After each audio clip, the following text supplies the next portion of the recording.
esta es la sexta y última sesión de la serie de honor. Y esta sesión se llama el honor por el propósito.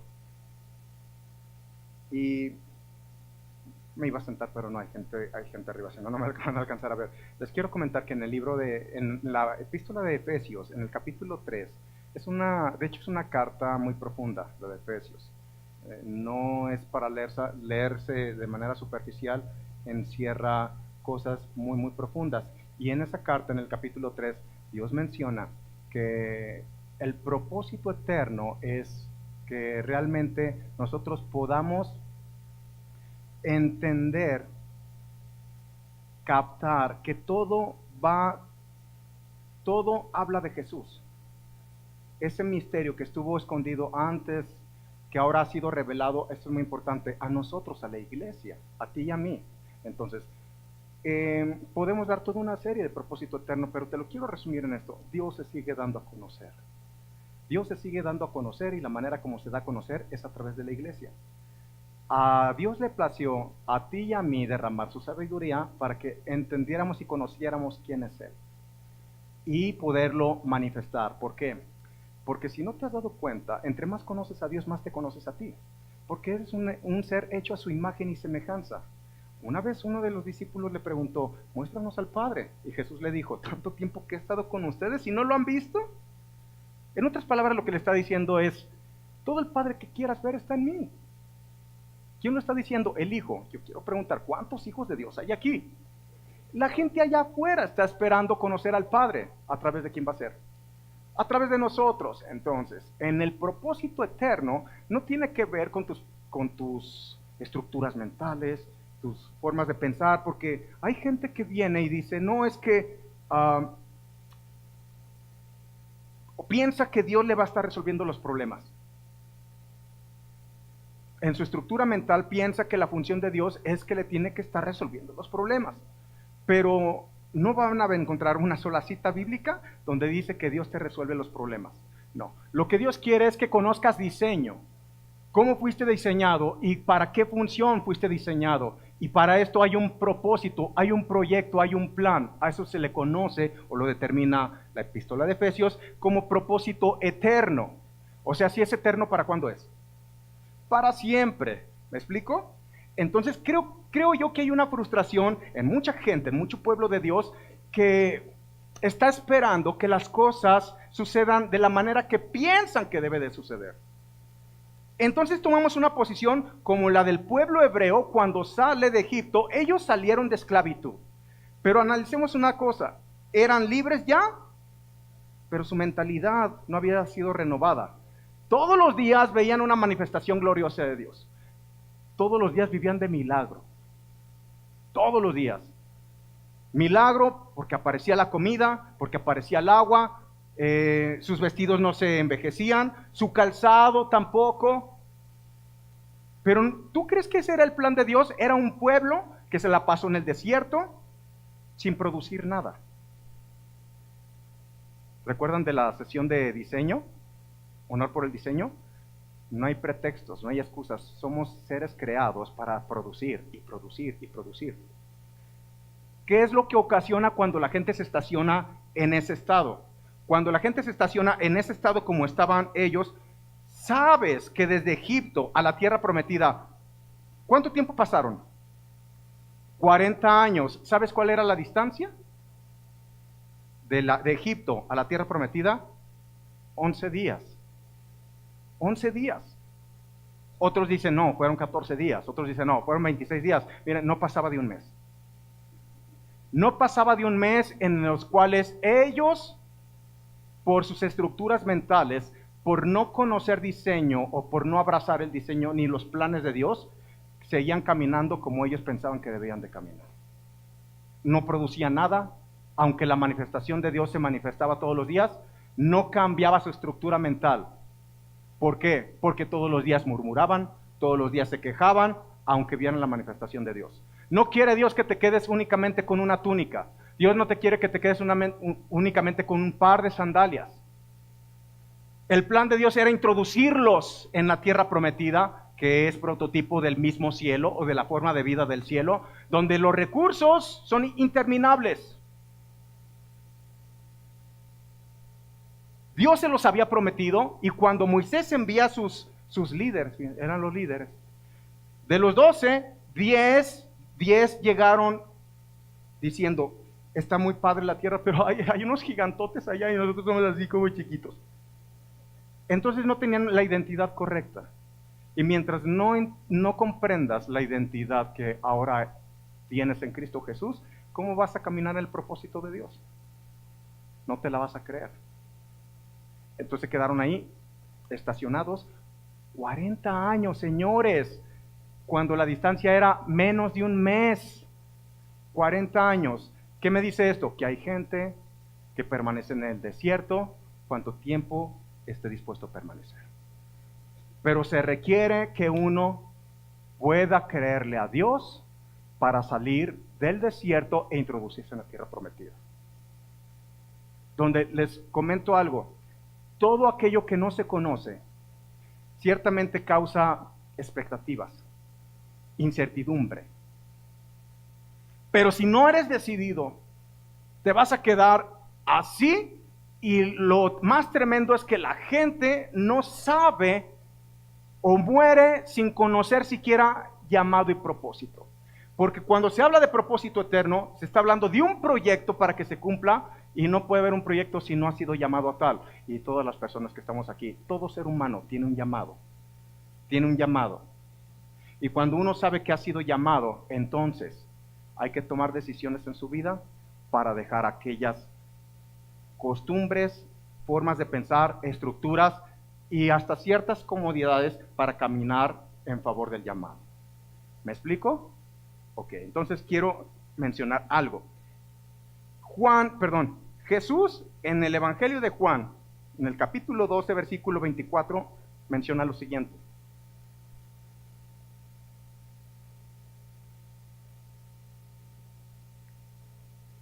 De cierto les digo que si el grano de trigo no cae en la tierra y muere, queda solo, pero si muere,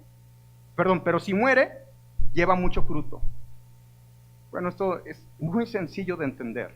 Si tuviéramos aquí una semilla de sandía, ¿qué puede hacer la semilla por sí sola? ¿Qué puede producir por sí sola? ¿Qué debe de hacerse para que la semilla produzca? Se tiene que sembrar. Entonces, ¿qué sucede con la semilla? Esa semilla tiene que morir lo externo para que el potencial que trae adentro viva. Si no hay muerte, no puede haber vida. Si no lo habías entendido, para que haya resurrección, debe de antecederle la muerte. ¿Me explico? Esto tiene que ver con nuestras vidas. Si realmente nosotros queremos manifestar algo exponencialmente grande, debemos de experimentar una muerte. Y esto no te está diciendo que vas a estar mal en tu vida, no. Es que Dios te quiere sacar de Egipto para introducirte en la tierra prometida. Porque ahí es donde está el propósito eterno, no en Egipto. El propósito eterno está en la tierra prometida.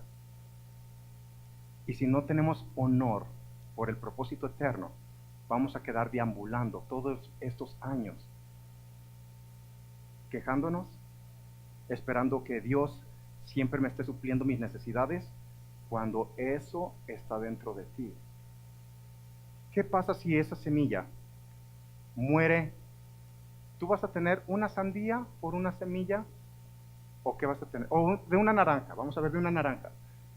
La semilla de una naranja, ¿qué va a producir? ¿Una naranja como tal? ¿Qué va a producir? Un árbol. ¿Cuántas naranjas se da en un árbol? Muchas naranjas, y dentro de cada naranja hay semillas, pero esas semillas, mientras permanezcan solas, no producen nada. Tiene que morir. Se quiebra. La semilla por afuera, hay un quebrantamiento, hay un rompimiento para que pueda producir el potencial que trae adentro. ¿Me explico? Entonces quiero que recuerden el pasaje de la multiplicación de los panes y los peces. Recuerdan que eran 5,000 varones, más esposas, más hijos, estamos calculando alrededor de 25,000 personas. ¿Recuerdan que estaban en el desierto y allí ni había Pizza Hut, ni McDonald's, ni esas ondas? Y aunque lo hubiera, no podían alimentar a 25,000 personas. ¿Lo recuerdan? Ahora,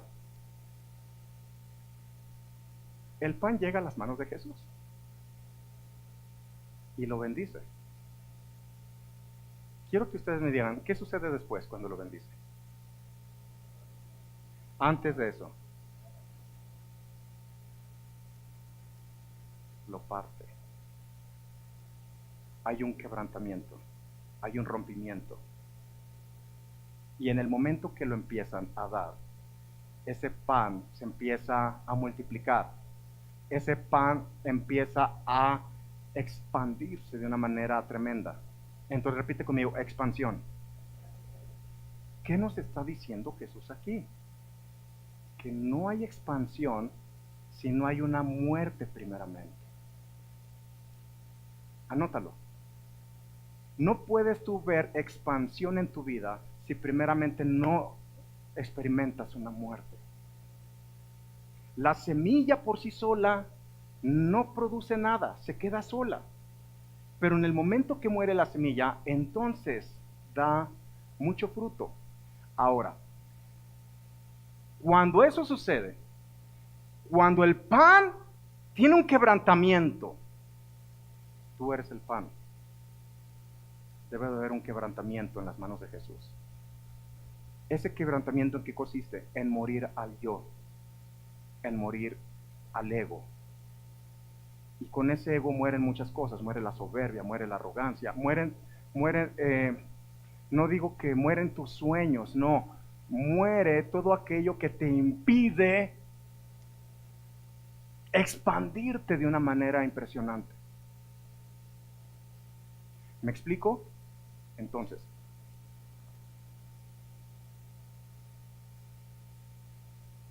¿qué sucedió cuando hubo esa expansión?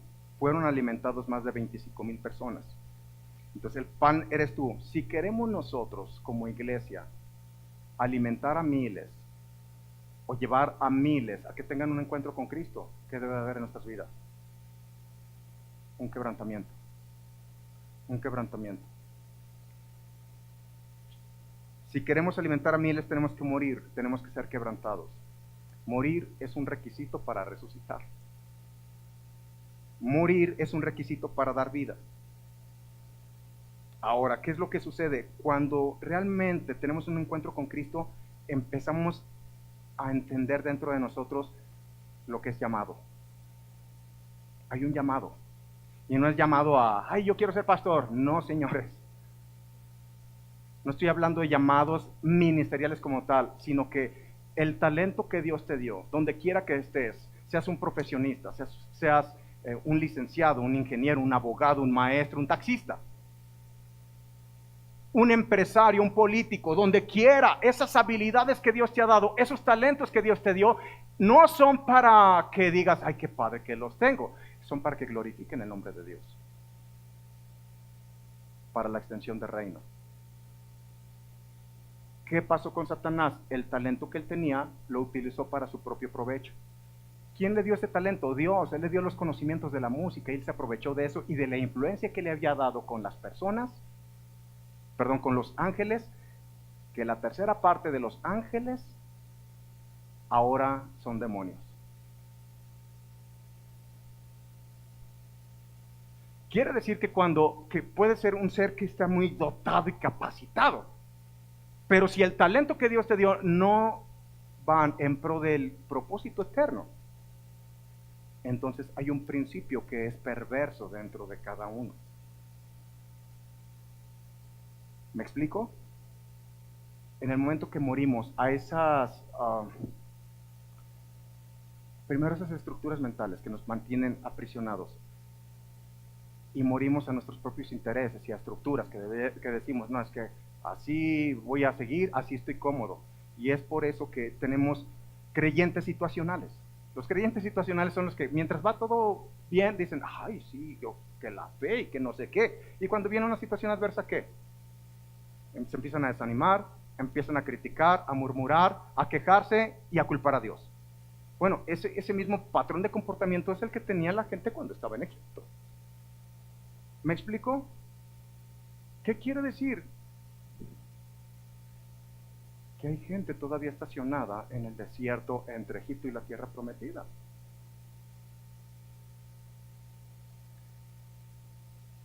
Todo en el reino de Dios funciona en opuestos. ¿Te habías fijado en eso? Por ejemplo, dice la palabra, dad y seos, se les dará. En el mundo dice, si das, te queda menos.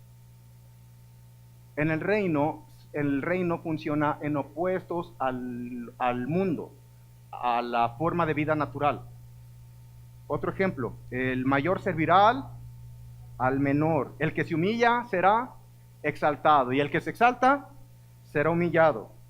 Si quieres tener más, ¿qué te dice Dios? Da. Si tienes hambre de venganza, ¿qué te dice Dios? Perdona. Todo en el reino de Dios funciona en opuestos. Todo. No tiene nada que ver con tu lógica, con tu mente natural. Quiere decir que si no aprendes esto, no vas a poder caminar esa vida sobrenatural que por derecho te pertenece. La vida natural es diferente a la vida sobrenatural del reino.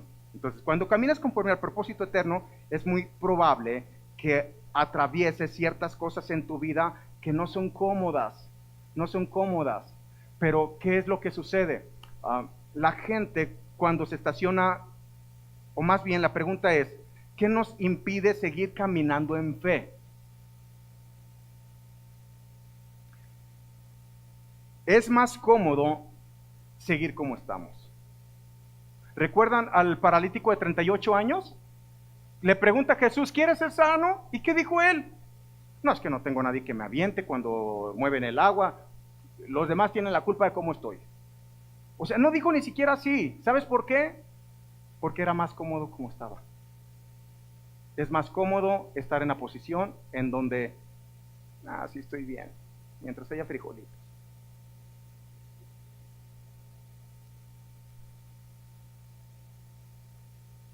La gente que siempre tiene excusas es porque está cómodo y sabe que una persona cómoda se niega a ser quebrantada. Una persona cómoda se niega a ser obediente. No está dispuesta a rendirse, a someterse. Es más cómodo como se está. Entonces no camina en fe.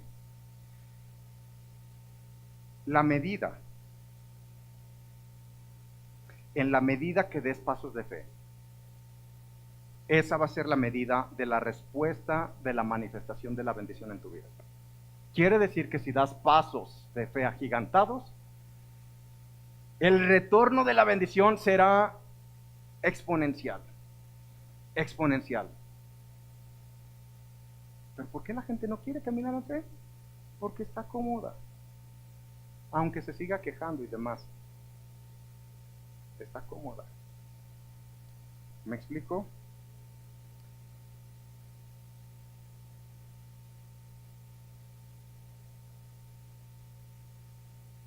Quiero explicar algo que sucedió con Pablo y Bernabé. Pablo y Bernabé habían entendido propósito eterno. Pablo dejó lo que él pensaba que era correcto por ser obediente a Jesús. Entonces estaban extendiendo reino.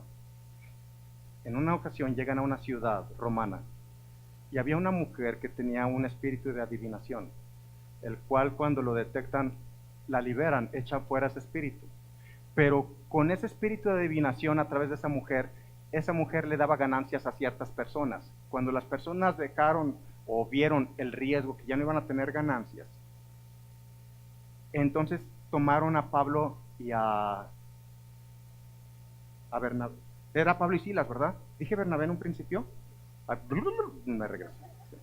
Era Pablo y Silas. Entonces cuando Pablo y Silas lo llevan ante las autoridades y los comienzan a golpear severamente, tomaban unas varas de madera y golpearon tanto su cuerpo, dejaron llagas en su cuerpo y los meten en la cárcel, en el lugar más profundo de la cárcel, y les ponen los grilletes.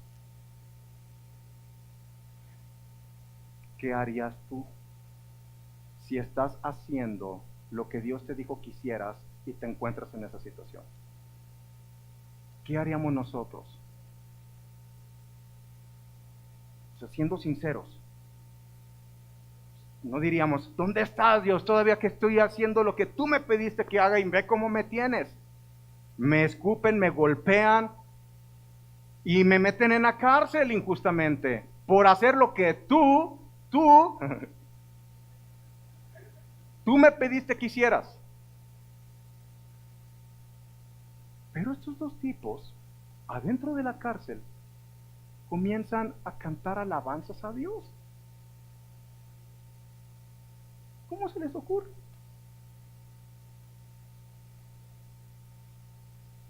¿Qué es lo que provocó? Que ellos empezaran a alabar a Dios en esas circunstancias. Propósito eterno. Cuando tienes claro llamado y propósito eterno, las circunstancias que se puedan presentar en tu vida no van a ofenderte y no van a ser una piedra de tropiezo para que sigas adelante en el propósito eterno. No sé si me explico.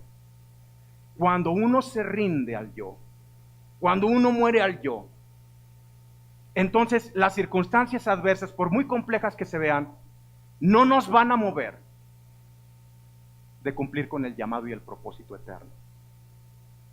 ¿Por qué estaban gozosos y cantando y alabando a Dios en una circunstancia tan compleja? Por el entendimiento del propósito eterno.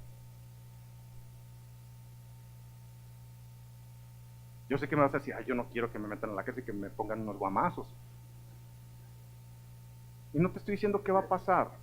Son los ejemplos que vemos en la Biblia y te puedo mostrar a otros. Por ejemplo, David fue ungido rey a los 12 años de edad, pero él no comenzó a reinar sino hasta los 30 años. ¿Qué pasó en ese tiempo? Pasó adversidades, donde su carácter fue forjado. Pero cuando uno entiende de llamado, cuando uno sabe que está haciendo lo que Dios le está pidiendo, uno se somete, se rinde y hace morir el ego, hace morir el yo, para que el potencial que está en uno realmente manifieste lo que debe de manifestar para bendecir a miles. ¿Qué es lo que sucedió cuando empezaron a cantar alabanzas? Los grilletes de todos los presos se empezaron a romper de manera sobrenatural y se abrieron las puertas de la cárcel. Quiere decir que cuando nosotros caminamos en el propósito eterno, cosas sobrenaturales suceden para traer libertad a la gente. Eso es propósito eterno. Entonces quiero pedirte, ponte de pie.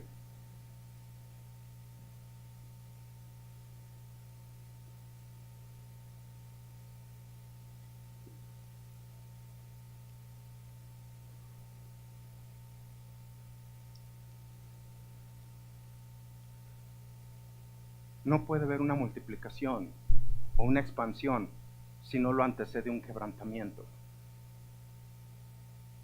No puede una semilla por sí sola dar fruto si primero no muere. Pablo dijo, todos los días muero. Todos los días muero. Cuando yo leí eso dije, ay Dios mío, yo pensé que era nomás el encuentro que tenía con Cristo y ya. No, señores, todos los días se presentan cosas en las cuales tenemos que rendir el ego, que rendir el yo, para realmente estar viviendo conforme a diseño y propósito eterno. ¿Me explico? ¿Qué quiere decir?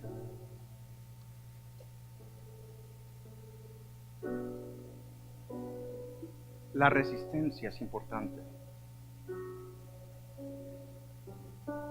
Un fisicoculturista sabe que para desarrollar esos músculos debe de ejercer una fuerza en resistencia.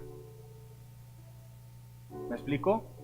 Debe de tener una alimentación diferente, debe de tener una disciplina, cosas que no son cómodas. Pero la gente, por no salir de la comodidad, por eso no está dispuesta ni a ser obediente, mucho menos a ser quebrantado. El deportista de alto rendimiento, cuando se fija el objetivo, cuando tiene un propósito al cual llegar, sabe que tiene que prescindir de ciertas cosas. Tiene que dejar de desvelarse, tiene que tener una dieta especial y tiene que entrenar de tal manera que los entrenamientos son tan fuertes que puede llorar del dolor, pero tiene su enfoque en el propósito. Una naranja tiene un propósito. Una naranja fue creada para que nos diera su jugo. ¿Cómo vas a sacarle el jugo de una naranja si no es primeramente exprimida? Hasta que tú exprimes, puedes sacar lo mejor de ella. El olivo, para que te pueda dar su aceite, tiene que ser triturado. Si no, no te da el aceite.